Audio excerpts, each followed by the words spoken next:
হাসিনা, আজকে খালেদা জিয়া কোথায় আর তুমি কোথায়? আজকে খালেদা জিয়া বাংলাদেশের নেলসন ম্যান্ডেলা, আর তুমি হাসিনা ভারতে এখন রোহিঙ্গা। আমরা বলবো অহংকার হচ্ছে পতনের মূল। আইয়ুব খানের পতন হয়েছে, ফেরাউনের পতন হয়েছে, নমরুদের পতন হয়েছে। হাসিনা কি শিক্ষা নিয়েছে? কারণ যারা স্বৈরাচার তারা কখনো ইতিহাস থেকে শিক্ষা নেয় না। এটা হচ্ছে স্বৈরাচারের ধর্ম। আমার কথা শোনার জন্য আবার আপনাদের ধন্যবাদ। সাইফুল্লাহ হকার তিনি বলতেছেন যে খালেদা জিয়া বাংলাদেশের নেলসন ম্যান্ডেলা আর হাসিনা ভারতের রোহিঙ্গা। ভাই, একটা জিনিস দর্শক বন্ধুরা বুঝেন, যে হকার সারাদিন হকারগিরি করে, বাংলাদেশের বিষয় নিয়ে তার কোনো মাথা ব্যথা নেই, বাংলাদেশের রাজনীতির বিষয়ে তার কোনো মাথা ব্যথা নেই, তার শুধু ব্যবসা, হকারি ব্যবসা, হকার করে যা ইনকাম হয় তাই বউ ছেলে মেয়ে সংসার নিয়ে চলে, সেই ব্যক্তি রাস্তায় দাঁড়িয়ে যখন বলে যে ইতিহাস থেকে তোমরা শিক্ষা নেও না,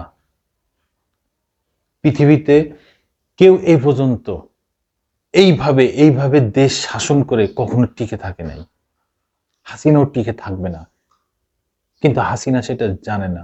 আর খালেদা জিয়া, বেগম খালেদা জিয়া রাজনীতি যতটুক করুক, যতটুক পারছে, যতটুক করছে, কিন্তু তিনি দেশ ছেড়ে পালিয়ে যাননি, তার জনগণ রেখে পালিয়ে যাননি, এই তার দল রেখে পালিয়ে যাননি। দীর্ঘ 6 বছর তিনি কারাবরণ করেছেন। শেখ হাসিনার ব্যক্তি আক্রোশের কারণে তিনি কারাগারে। তার বড় ছেলে তারেক রহমান 17 বছর তিনি দেশের বাইরে। তার ছোট ছেলে কোকো তিনিও মারা গেলেন, কিন্তু খালেদা জিয়া তাকে দেখতে পেলেন না। তারেক রহমানের সাথে 17 বছর তার দেখা নেই। শেখ হাসিনা দীর্ঘ 15 বছর তার পরিবার, তার দল, তার জনগণ সবকিছু নিয়ে তিনি রাজত্ব করে গেলেন বাংলাদেশে। অথচ একটা ঝাটকায় তিনি এই বাংলাদেশ ছেড়ে পালিয়ে চলে গেলেন, তার পরিবার নিয়ে চলে গেলেন, তার মন্ত্রিসভা নিয়ে গেলেন, তার এমপি সভা নিয়ে গেলেন, তার দল রেখে তিনি পালিয়ে চলে গেলেন। আর তার যে জনগণ, তার যে নেতাকর্মী, তাদের রেখেও তিনি পালিয়ে গেলেন। দেখেন, একটা হকার সে তো এত কিছু বিচার বাজ বিবেচনা করে না, কিন্তু তার মাথায় এটুক ঢুকছে যে নেলসন ম্যান্ডেলা কি ছিল, আর একজন রোহিঙ্গা তিনি কি ছিল, তারা কি, সেটাও তিনি এখানে বলতেছেন যে খালেদা জিয়া বাংলাদেশের জন্য তার জীবন উৎসর্গ করেছে। আর যেই ব্যক্তি সারাক্ষণ সারাদিন বলে বেড়াতো এই দেশ আমার, এই দেশ আমার বাপ স্বাধীন করেছে, সেই ব্যক্তি সেই দেশ ছেড়ে চলে যাচ্ছে, পালিয়ে চলে যাচ্ছে। তার পার্থক্যটুক কোথায়? একজন সাবেক 3 বারের প্রধানমন্ত্রী খালেদা জিয়া আর একজন টানা 15 বছর ক্ষমতায় থাকা শেখ হাসিনা, এই দুজনের পার্থক্যটা কোথায় দর্শক বন্ধুরা? একজন দেশ ছেড়ে পালাতক, আরেকজন দেশের মাটিতেই বীরের বেশে রাজা হয়ে, মধ্যমণি হয়ে বসে আছেন জনগণের। সবাইকে একটা কথাই বলতে চাই, এই বাংলাদেশের মালিক, এই বাংলাদেশের জনগণ, সেটা সংবিধান এই ক্ষমতা দিয়েছে। আর যে ক্ষমতায় থাকবে তারা এই বাংলাদেশের জনগণের সেবক। কিন্তু বিগত 15 বছরে সেটা হয়নি। বিগত 15 বছর হাসিনা মনে করেছেন এই দেশ তার, এই দেশ তার বাবার। সেটা মনে করে সে মানুষের সাথে, জনগণের সাথে এইভাবে রাজত্ব কায়েম করেছেন। খালেদা জিয়া শুধুমাত্র এই দেশের মানুষকে ভালোবেসে এই দেশেই রয়ে গেছেন।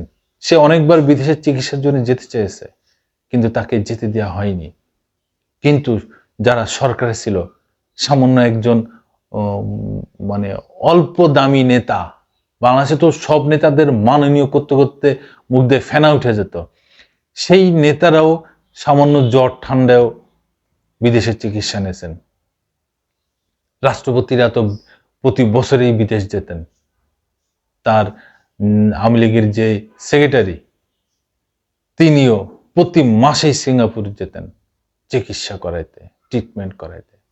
আর যে সাবেক 3বারের প্রধানমন্ত্রী বেগম খালেদা জিয়া, তিনি কিন্তু যেতে পারেন নাই একবারও। বহুত চেষ্টা করেছেন, কিন্তু তাকে যেতে দেওয়া হয়নি। এখন তিনি 2024 সালের 5ই আগস্টের পরে, 5ই জুলাইয়ের পরে, 2024 সালের 5ই জুলাই,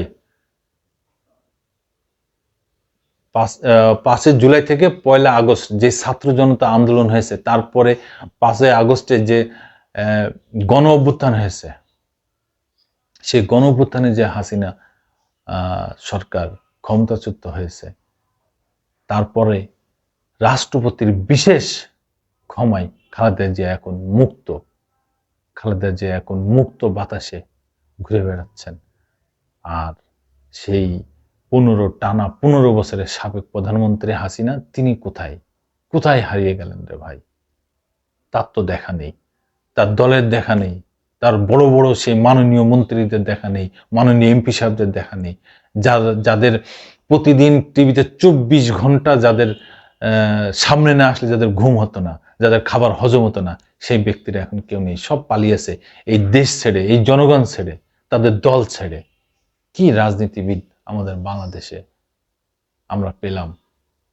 মুক্তিযুদ্ধের চেতনার দল, মুক্তিযুদ্ধের দল, ঐতিহাসিক দল, প্রাচীন দল, তারা এখন বাংলাদেশ রেখে চলে গেছে।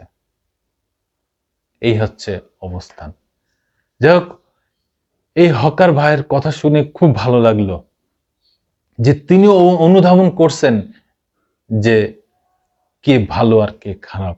এখানে কোনো দলদারির ব্যাপার না, এখানে ব্যাপার হচ্ছে মানসিকতার ব্যাপার।